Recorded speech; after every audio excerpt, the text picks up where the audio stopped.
students, and I would like to especially welcome our next speaker, Divya Bathia, and we will hear about Jodhpur RIFF Festival. Welcome.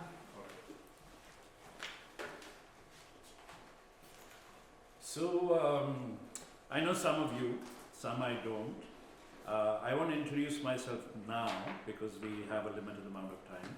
But how I'd like to be able to do this is keep it as free-flowing and interactive. So if at any point in time you have a question, if you're awake that is, and you want to ask, you can just interrupt me and I'd be happy to have a conversation. Otherwise, I will just carry on. Now, Noora, I'm going to request you at some point to come in and play that video for me. So first of all, of course, I'm very grateful to the ICH, to Mati, to Anne-Marie, and to you, Vilma, for having me here. I like to do this because I find that across the world, very few people really know about Rajasthani folk music. So it gives an opportunity to open this little window into what that is. So I'll be using the perspective of this music festival that I run. This is a little bit about the festival at a glance. Can you read this okay? Yes? Okay, good. How many of you have been to Rajasthan? Okay, so this is how I'll do the presentation.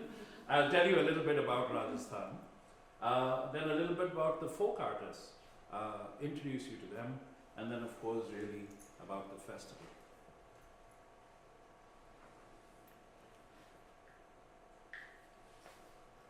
I think this of course you can read. Like I say, it's a little bit bigger than Finland. That's the state of Rajasthan. It's our desert state. But what's interesting about it is that, and these are cultural regions, not administrative regions, that they're very, very distinct in this one state. I think the thing to keep in mind is that India has 29 such states, and each state has a huge diversity of folk traditions.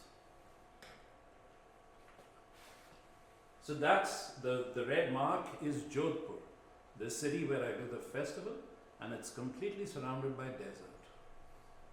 Some of you have been to desert? Yes? Okay, so you know what that is. No? I'll show you a picture. So a little bit of Rajasthan is green. It's mountainous, it's got lakes, but a very, very, very tiny part. Most of it is like this, right?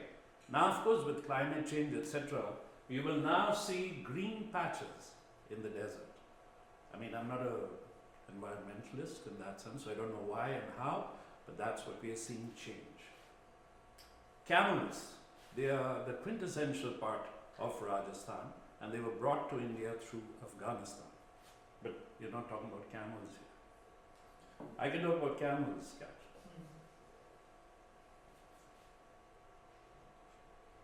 So one of the complexities that India deals with is caste.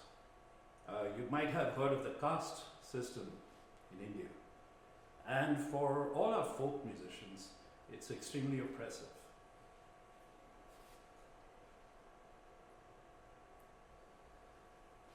So in 2007, when we actually started the festival, this is what we were seeing around when it came to the Rajasthani folk arts.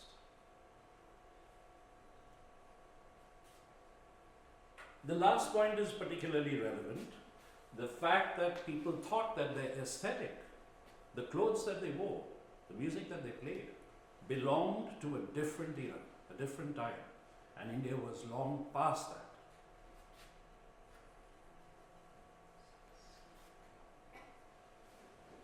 But not only the folk artists, even this city where I do the festival was really not on anybody's radar. It sort of didn't exist in the mind space of the people.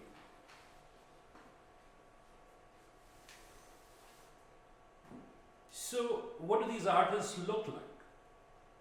In Europe, there's a group, they're called the Dhod Gypsies of Rajasthan. Has anybody come across them? Yeah? They're definitely not Rajasthani folk, but they present themselves like that. Some of you may know Musafir. And Musafir? Kawa, the brass band? No? Maybe? Okay. Very interesting instruments. And very interesting garb, clothes. The aesthetic that people thought was terrible. These are our traditional string instruments in Rajasthan. There is only one community that plays that instrument. Only two communities that play this one. And some of you might have seen him in Womex, the day case, Tapio. Yeah. He is now in his 70s and he is really the living master of this particular instrument. I'll play you a little piece about this instrument, on this instrument a little later. These are our indigenous or tribal artists. Their instruments are considered primitive, but actually they are wonderful sounding. The point I'm making is that a lot of this was seen in India as recently as 20 years ago as being useless. A little bit about the festival now. We try and introduce these traditional artists to school children in a slightly different way than what we've seen here. This morning was very inspiring to see so many young kids all playing folk songs. It was great. But in India, you have to understand that these traditions have been kept away from modern society. So the festival introduces traditional performing arts to regular mainstream schools. Looks like this. This, of course, are traditional acrobats, traditional dancers. And we don't try and teach the kids. The kids pretty much engage with the artists as and when they feel like. So last year we had 4,000 school children. We take over a public park and we dot the park with performances, different kinds. Now the first day of the festival is free for the city. In the daytime it's for school children, and sometimes when we get permission from the city administration, we take over a street and we do performances for them. Not Rajasthan. Has anyone been to India? A few months. So you can imagine what this is like. Yeah? If we don't get permission, this is what it looks like, which is outside the venue. We create this stage and we do a variety of performances. This is actually a Swiss-Armenian collaboration. Is it not possible to switch off these lights?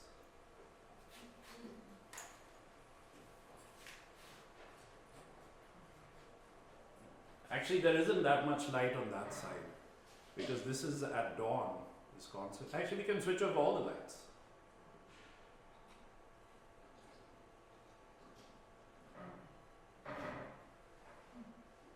So that light is actually the light of the sky. So we begin at 5:30 in the morning. We have concerts from dawn till early in the morning.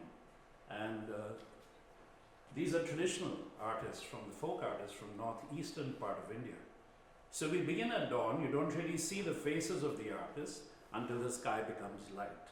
And then very gradually, so you actually hear the music first and you see their faces over 45 minutes of the dawn breaking. Becomes like this, and it looks like this. So this is the audience at 5:36 in the morning. That's where I do the festival. It's a museum now, and I take it over for 5 days. I'm just showing you some images now from the festival. We have interactive sessions like these. You have interactive sessions where you get a chance to listen to and talk to the traditional artists. We have dance workshops. Interesting thing, I put this image in because cross-dressing is a very basic part of traditional culture in India. You may or may not be gay, but people enjoy dressing up across genders and performing. Now I'm just showing you a few images of what these musicians look like. And these are all taken at the festival. I mentioned there was one community, so this is 3 generations of the same community, all playing. This is an instrument called a Hakamäki.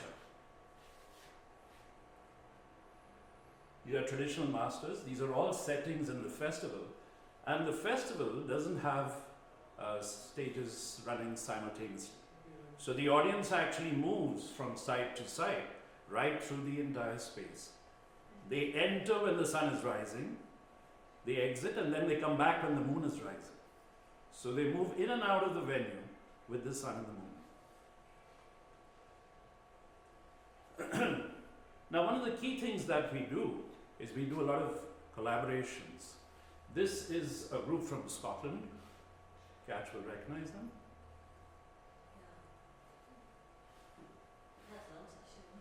Sorry? Sugar Lifty. Yeah. So this is a collaboration between Scottish artists called Sugar Lifty and Rajasthani folk artists, which we've actually travelled quite a bit in the UK, presented at a number of festivals, and also a little movie has been made called Heading West, which was on their fiddle player, Angus Grant, who you see in the middle there. There's a Welsh collaboration. There's an Australian Rajasthani collaboration. This is a collaboration with a Ghanaian artist. This is with a South African artist.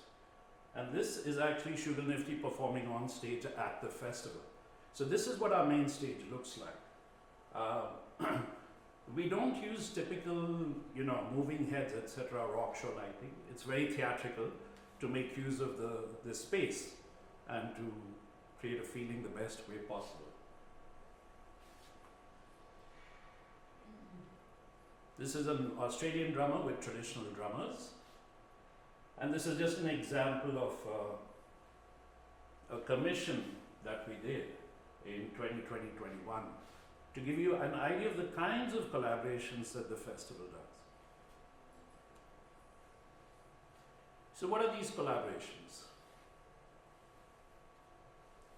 The collaboration has actually become one of the key ways in which we can actually get traditional musicians to enrich their own traditions. When they play with other musicians, they find that they have to dig deep within themselves to come up with new material. Most of the time, they find it very difficult to do so.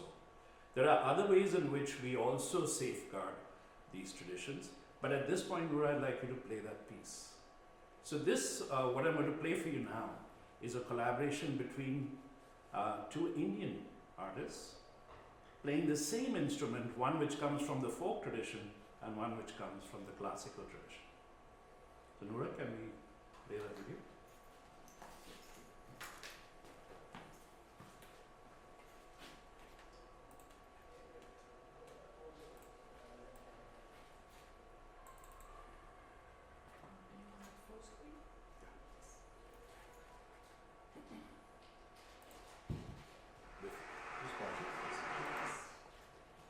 So this was, some of you may know, have heard of the Aga Khan Music Awards that were instated in 2019. So this is at the award ceremony in 2022 in Muscat. And I was asked to produce this collaboration between 3 folk musicians and 2 classical Indian musicians. The instrument that they're playing actually comes from the folk tradition. And we have the 2 young masters of these 2, the classical and the folk instrument.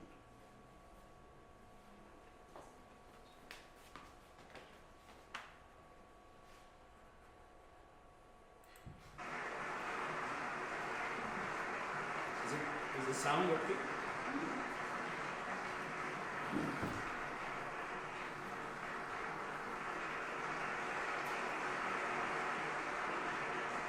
So this is the classical instrument. That's a tabla. These are both considered Hindustani classical instruments. That's the folk version of the same instrument.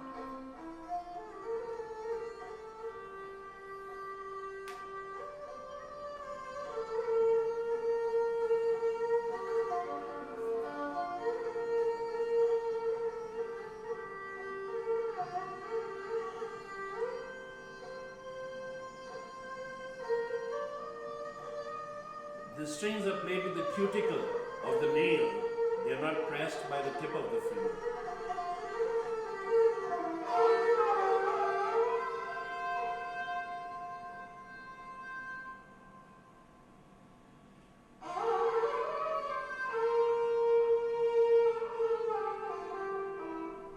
So the classical musicians now use a plastic string so it's easier on the fingernails and the fingers.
So the idea was to show both the folk and the classical and the distinction and the connections.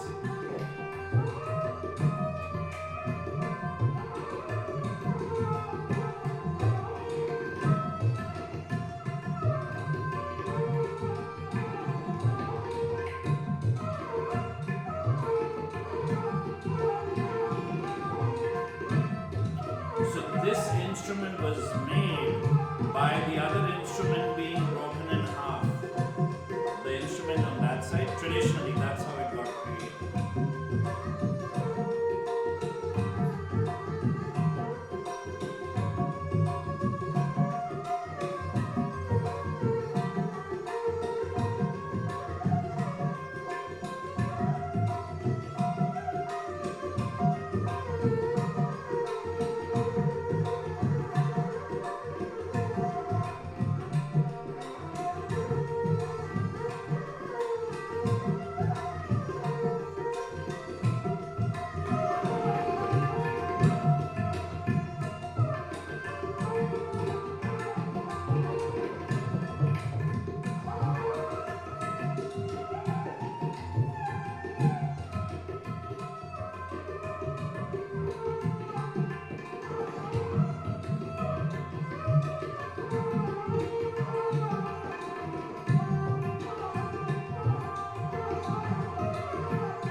So I don't know whether you enjoyed that or not.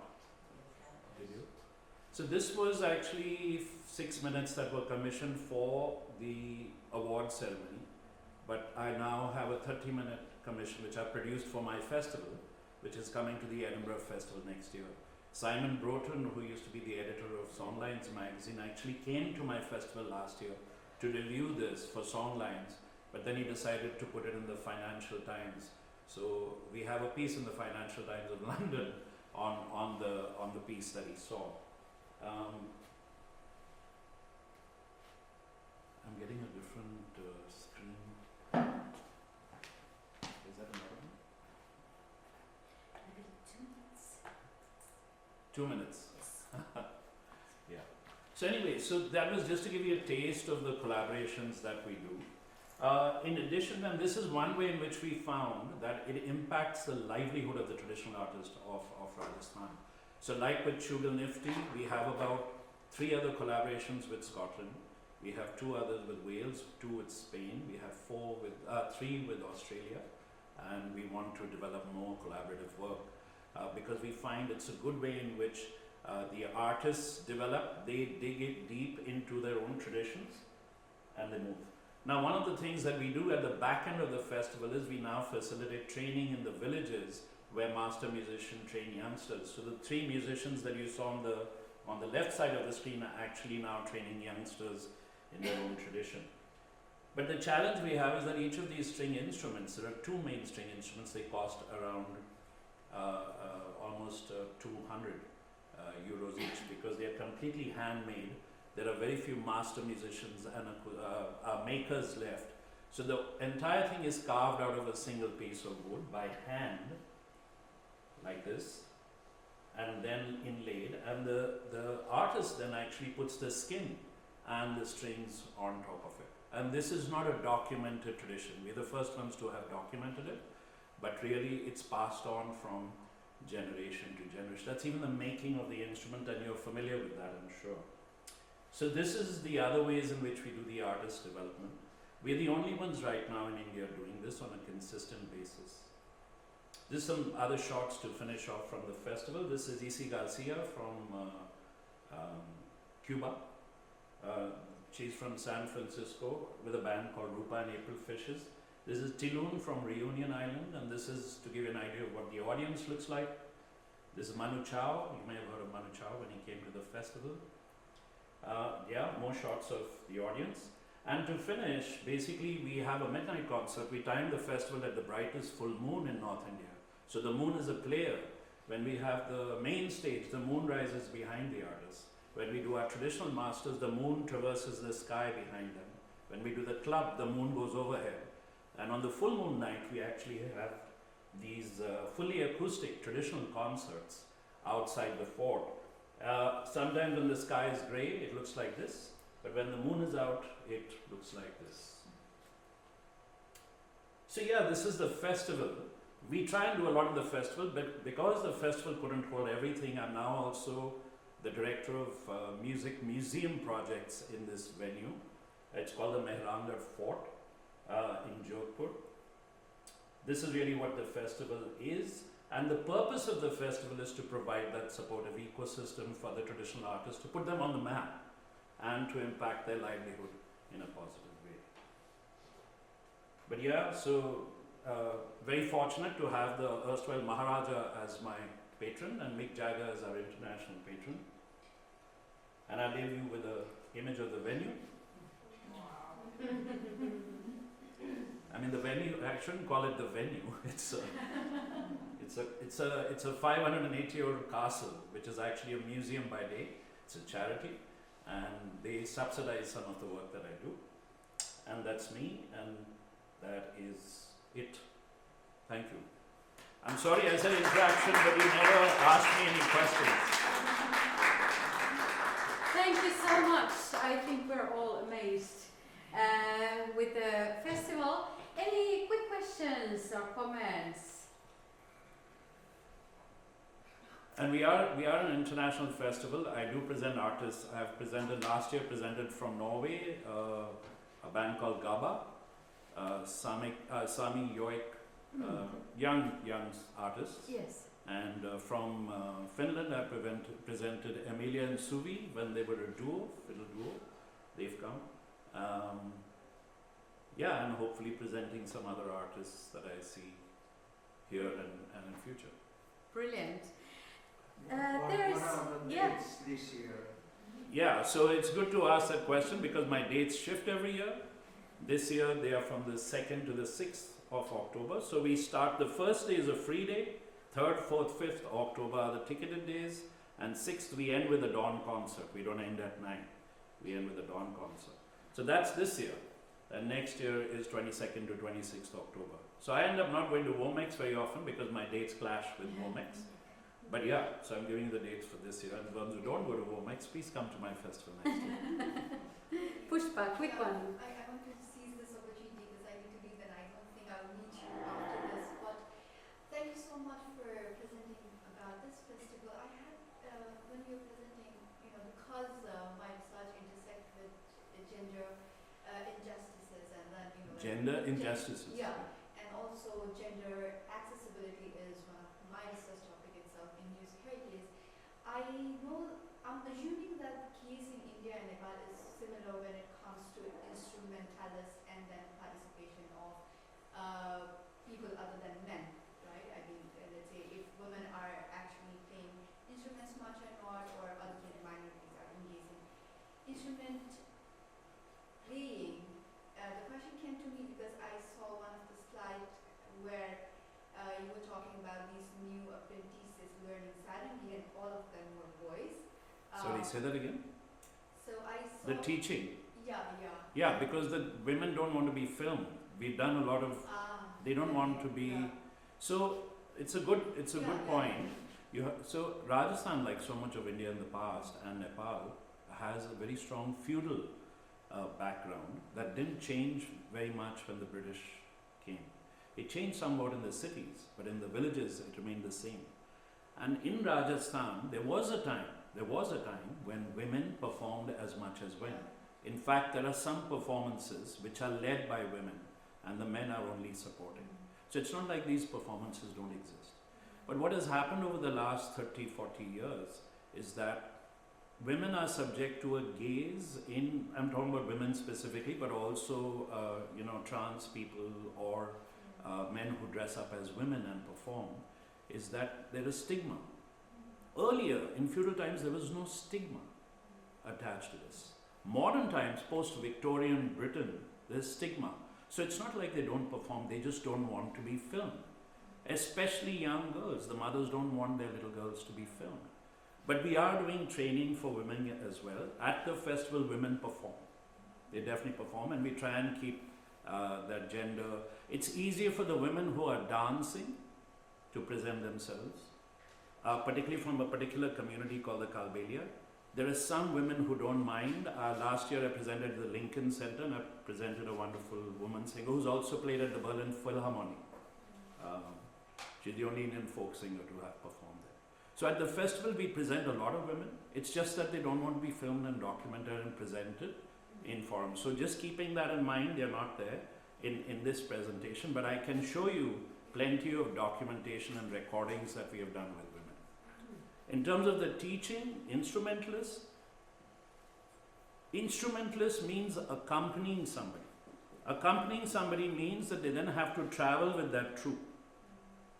And what we've seen is no extra persons are allowed to travel with a troupe when they travel. So families don't want their women to learn instruments. If the woman becomes a singer and a lead singer, right, then they don't mind, because then the lead singer has the authority sometimes to take an accompanist with her, who could be a brother, husband, etc.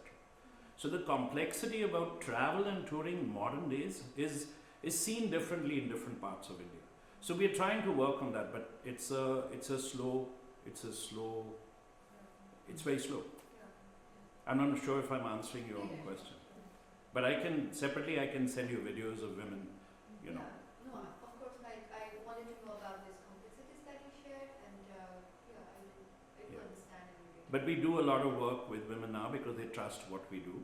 In fact, when I was talking to Rizu about taking a performance, it was women singers who would come with male accompanists.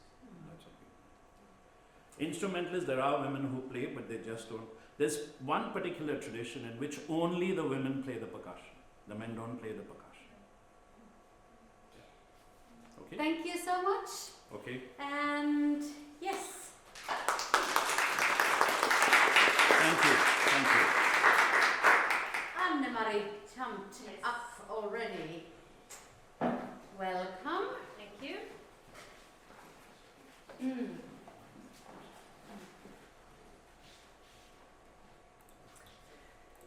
Okay, so those who don't know me yet, I'm Anne-Mari Hakamäki, the program director of this lovely festival in Kaustinen.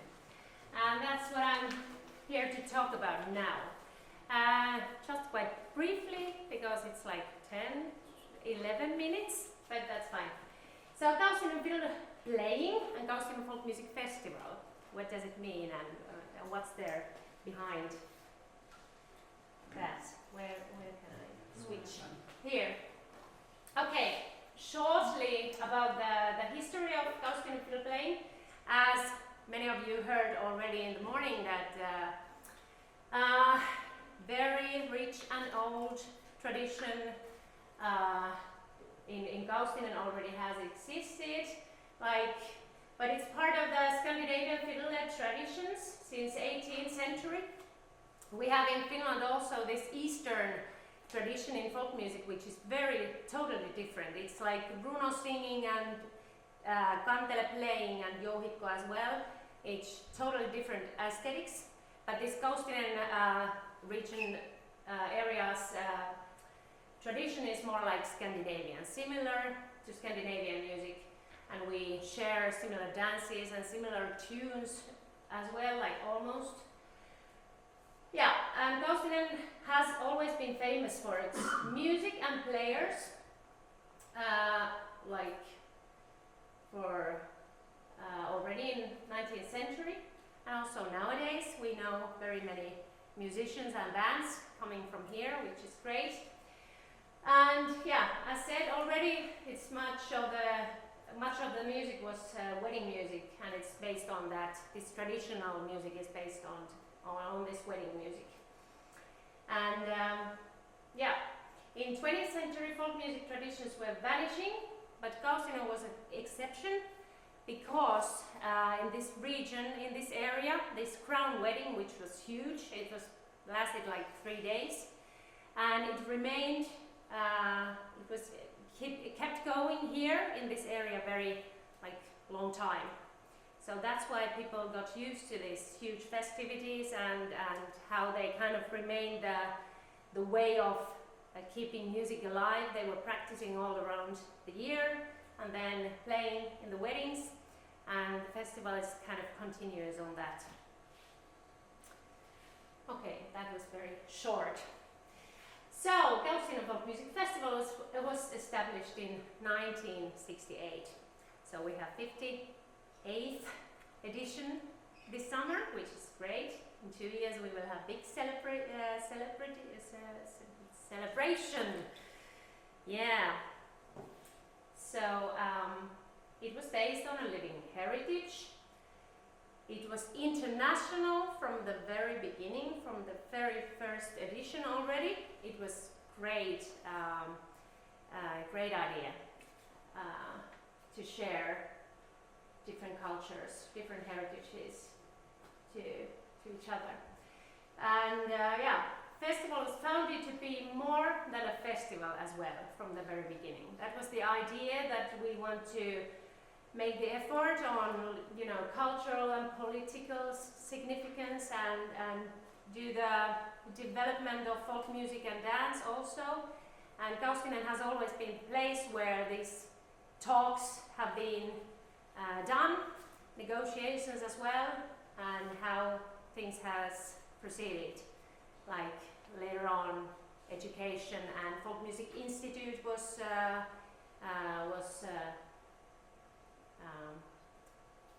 founded. Thank you. So we are in a special place, and this is in Finnish, I noticed. But yeah, then eventually Kaustinen Fiddle playing and its related practices. Was inscribed to UNESCO Intangible Cultural Heritage List of Humanity in 2021. It was a huge thing, of course, for the community here. It was processed for a long time already, like, I don't know, many years, of course, like in doing the paperwork and all the things what has to be done, because it's a long process. It's community development at the same time, so you need to kind of make people to realize their importance, or the importance of the tradition they are bearing.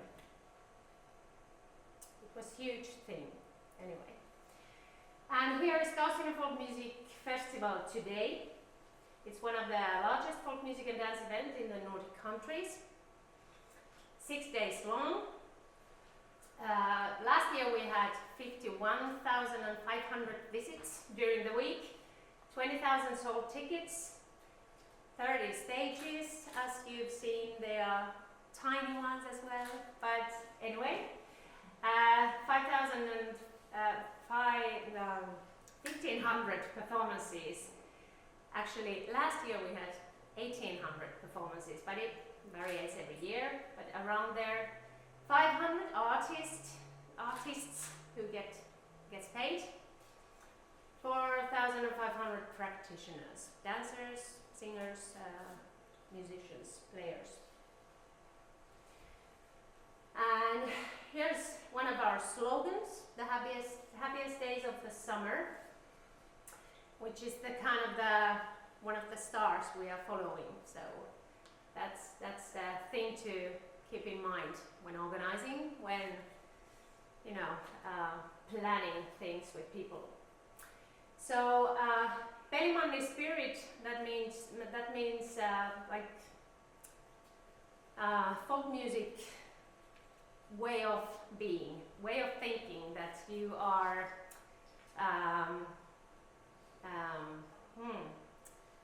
please, Vilma, can you help me? How to explain that? Pelimanni spirit. It's like open-minded attitude for everything, to collaborate with people, to be, ready for many things. Access, participation, very low threshold participation. Yeah. Kind of everything simple, easy, and okay, do you want to play something? Let's do it. And kind of keeping that mentality. Yeah. So that's one of the goals we try to achieve as well, and communal equality as well. And we have community-driven approach, which means that we have behind the festival organization we have different committees that comes from. We are NGO for first of all, we are NGO as an organization, and behind this NGO we have 3 associations behind the festival, and they are community people from here, and these different associations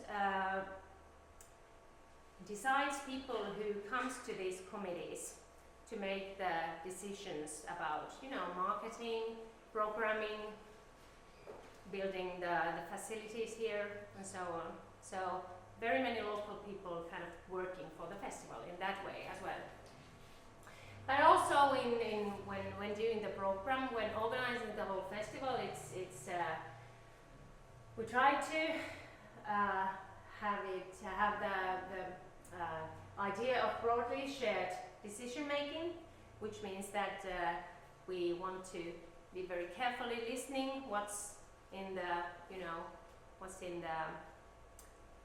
people's how they want to also see that this festival is going, where it is going, and how they are committed to come here every summer as well. It's very important. And as said already, these committees rooted in local communities. Inclusion and participation. blurred lines between audience and performances. So that's the thing that we really want to value as well. So that's the reason that we have so many participatory program here, which makes it easy to just try to find your way to be involved. Yeah, okay. And some of the program areas, no, not some, but all of them, I will be very short with them. Finnish, folk music and dance, obviously it's the most important that we want to preserve. That means in every age levels as well, dance and music, yeah. And local traditions, like Kaustinen fiddle playing, very important. One of the committees are for this area only, so we kind of make all the bigger local concerts. We plan them already beforehand with them and all that. It's very important. International program, nowadays more and more with this ICH approach.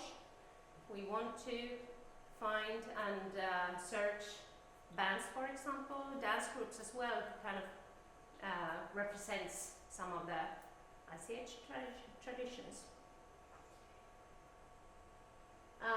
Children's program, it's very important as well. As you can see, there's a lot of kids, and they are also on the stage, which is very, very nice. And also nowadays it's more and more family bands. It's lovely development as well, but a lot of activities for kids as well. And then this participatory program, we have yoga, dance, singing, playing in many levels. Living Heritage program, as we had in 23, Spycimer from Poland, this flower carpet tradition that is inscribed to UNESCO. So they were visiting us. Vejnos from France, last year from Brittany. And Finnish ones, sauna, which some of you get to experience tomorrow. And all these we try to, invite and share their knowledge and thing here as well. Familiar faces, intangible cultural heritage seminars and lectures as this one here. But also seminars, like bigger seminars like we have on Saturday here in the main concert hall in this building. This is very nice with this Kaustinen ICH Academy. This is the second time we are having that section. Also Finnish popular artists, they are of course very important for the ticket sales. But we try to always suggest for them as well to collaborate with folk musicians. Like we will have this summer, like on Saturday, this very popular Pehmo Aino is having a kantele player on the stage, which is nice collaboration. So we try to find out way to do these as well. Yeah, thank you very much. That was it, shortly. Thank you, Anna-Mari. How many of you have visited the festival before? Okay, some. And who has never been here before? Yes. So prepare yourselves for the happiest days of your summer and enjoy. I think you will have time to talk to Anna-Mari during these days. If you have anything short, quickly, please. Or otherwise we will give you to Nora's hands. But yes, go ahead. Just one question, I will make it too difficult. You mentioned there was 500 artists who are paid for them. How many of those artists are from Kaustinen? Well, Or no, it doesn't matter. I don't know. It varies every year as well. Yeah. It was just because obviously obviously there's so much amazing music on all the stages, and I suppose I'm just trying to get a handle of how much of the music I'm seeing is from Kaustinen, how much is from Finland, other parts of Finland, and how much of it is international. Well, of course, musicians from Kaustinen, they are every year in here anyway. Yeah. But of course I try to pay them every now and then. Yeah. But yeah, it varies, Can I quickly comment? And I just also wonder, is that when it comes to like supporting musicians, is it tricky when it's people who are passionate about their heritage and passionate about Kaustinen and wanting to be part of the festival? Do you ever have a kind of a dilemma about Yes, all the time? yes, Yeah. yeah. It's very, very difficult. It would be lovely to, pay for everybody Oh, and we can. yeah, we Yeah, can. it's the same. Yeah. Yeah. It's difficult. We share the same dilemma. Yes. Me? Yeah. Oh, thank you. Right. It's also in connection to the question here. I know that Esko Jarvela, he is originally from Kaustinen, but he's not living here anymore, he's living in. He is living here. So that's at least one. Okay, how much influence is Kaustinen Folk Festival and the people who's raised here have on the professional venue scene in Finland? I mean, there's no answer on that, but is it a huge Yeah. impact? You can. Yeah. Yeah. If I can take that. Finland has a very thorough professional education in folk music. So it's been at the higher music education for more than 40 years. And of course, a lot of Kaustinen musicians have gone through that education. Namely, for example, Esko Järvelä, Arto Järvelä, they're professionally educated at the university level. And I would say of course, like we have gone through this kind of education, and maybe responding to the previous question as well, of course, like people come from anywhere, and well, most people live in the capital area. That's kind of how this country is. I don't know how you traveled here, maybe via bus or train, so basically you see that it's very kind of rural or like not very densely accommodated country. So a lot of people live in the capital area, but the professional education is still plays a big role in the folk music scene. So what you see and hear kind of and then of course it's sometimes really difficult to differentiate how do you define professionalism, but of course one way to do is that to see for the education, but then you can't necessarily hear that from the playing, of course. But I think it's very important that we have such professionals like, for example, Esko or Arto, who have their very strong roots in this particular tradition, but in addition to that, they have that professional education, so of course that drives the field forward. And tomorrow, I don't know if you met already Iikka and Erkki, who won the competition of Konsta Ylhä.